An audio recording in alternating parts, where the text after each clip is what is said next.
Are you contemplating the idea of teaching a thematic history course or being required to teach one by your campus? Watch this video where I explain how to organize your course, the challenges that are most common to this course structure, and how to successfully overcome them. For the best insight, support, and strategies for teaching social studies, subscribe to my channel and hit the bell to be notified every time a new video drops every Sunday. Having trouble figuring out how to organize your course so that it makes sense to your students?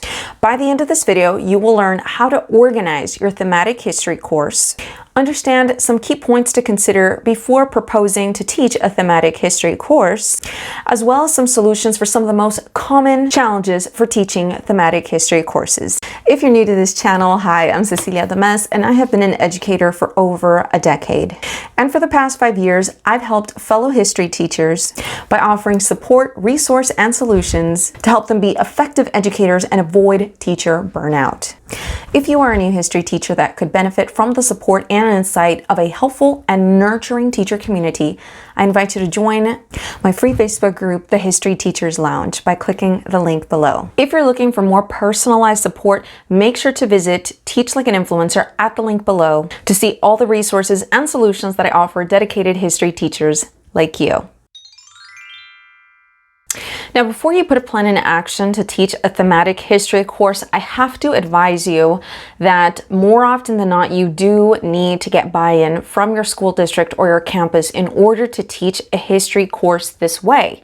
And the reason for that is because usually there are maybe district assessments or district-wide benchmarks that do make it challenging and limit your ability to teach a course thematically. Now, before you even take the time and trouble to pitch this idea to your school district, you want to make sure that you're extremely clear about what theme you'd like to focus on throughout the duration of this course. Now, it's my personal experience that if you have just too many themes that you're interested in covering, your best bet is actually to teach the course chronologically, where you can cover a variety of themes and just reference back to those themes, but keep the course in chronological order. In this way, your students' course and their assessments will still be aligned. And again, you'll get to cover as many themes as you'd like. Once you have a singular theme in mind, let's say women's activism through history, then you'll be able to more effectively pitch your ideas and get buy-in from your school district and possibly from your colleagues as well. Speaking of colleagues, I highly advise that you get buy-in from your colleagues first before presenting this idea to your district or your campus administrator or whoever has the authority to make a decision whether this can be done. Now, you might be wondering, what is all the emphasis with getting buy-in from the district? Because who knows best about teaching history than us? However, you want to consider that your students may be required to take, again, district assessments or district benchmarks that may not align with the content you're teaching, and then there's going to be some backlash that I just don't want you to deal with. So if you are going to pitch your idea to your school district, confer with your colleagues, make sure that you have a focused singular course theme.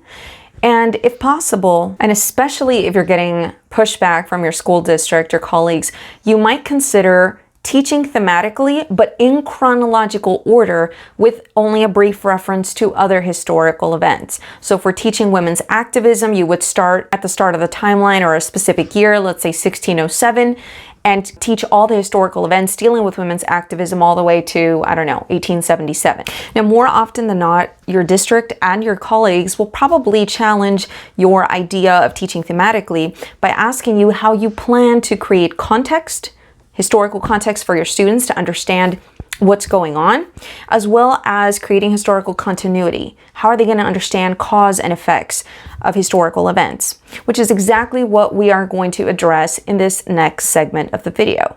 But before we do that, based on what we've discussed, what would be your biggest challenge with teaching a thematic history course? Drop it in the comments below and let me know. Your students' ability to connect all the ideas of your thematic course rests on one important action: the foundation of your course. If your students have no context of the time or of historical events, they're not going to understand what you're teaching them. So the first thing we want to do is actually front load some background context for your students. What I would advise you to do is actually pre-teach the chronology for the course. So if my course is women's activism from 1607 to 1877, then I would front load and pre-teach some of the main historical events. I would stick to 5 or 6 key important historical points that I would reference. This is not a time to teach the entire course thoroughly, because that's not the purpose of your thematic history course. Let's say in my case, I might use 1607, 1776, 1803, 1812, and 1865 as the anchor dates. And what you'll do is give a brief overview so that students understand in a nutshell the setting for your thematic history class. Now, sometimes it's very challenging to gauge how much time we actually can spend on creating a foundation for comprehension, but you want to remember that it's worth investing your time if it's the foundation your entire course will sit on. There is no comprehension, no big ideas, no connections happening if your students don't have the foundation. The length of time you will take to guide your students briefly through those key points will depend on the length of your course. Obviously, if you have only a semester-long course, that time will vary, versus if you have a year-long course, again, your timeline may be completely different. Now, as you front-load this chronology to aid your students' understanding, you want to emphasize that it's not the main idea of the course, that this is the setting in which the story will take place.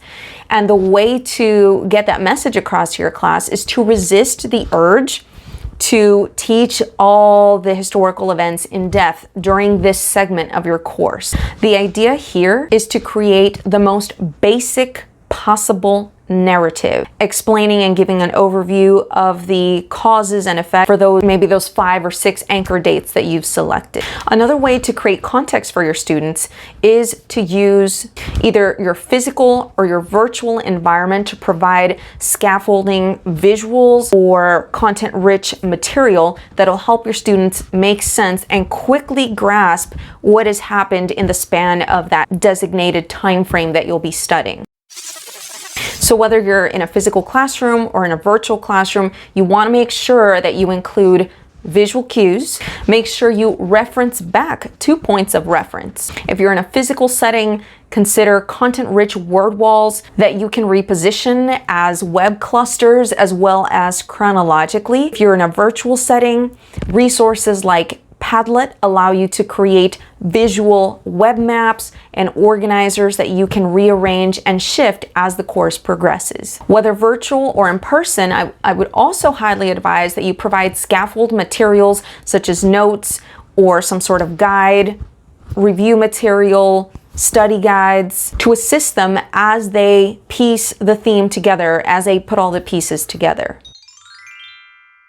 Now, the second most common challenge for teachers teaching a thematic history course is creating continuity, how to get students to understand cause and effect relationships when you're teaching a variety of different events that span across time. So I have to remind you that in a thematic history course, you are choosing to focus on the why instead of the what of the importance and the significance of a cluster of historical events. So in a nutshell, basically what you want your students to be able to do is understand the big cause or causes summary and the big effects of whatever main theme you're teaching. So for this reason, if you have that clear, focused, overarching idea that we mentioned at the start of the video, and you have the sub-themes or sub-topics that explain or relate to that major theme or idea, and I mentioned women's activism.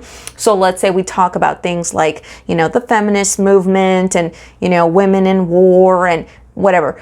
If you focus on the causes and effects of those particular themes, your students will still have examples of the different causes that caused the entire event over time, and will also get a sampling of the different effects that affected this movement over time. In the end, the overall goal of your course is for your students to see the similarities in the causes and the similarity in the effects throughout your mini topics for that one central focus theme, so that they can formulate and understand the significance and the importance of this historical movement or this historical theme. If you found this video helpful, allow me to recommend Teach History in an Interesting Way, a video about how you can influence your students' engagement and interest in your history class, as well as Teach Without the Textbook. And this video is for teachers that are ready to ditch the textbook and teach history on their own terms. Don't forget, my virtual door is always open at Teach Like an Influencer, where you can check out the personalized support and solutions that I offer. You're an amazing teacher. You are the secret sauce. And I hope you have an amazing day. Until next time, class dismissed.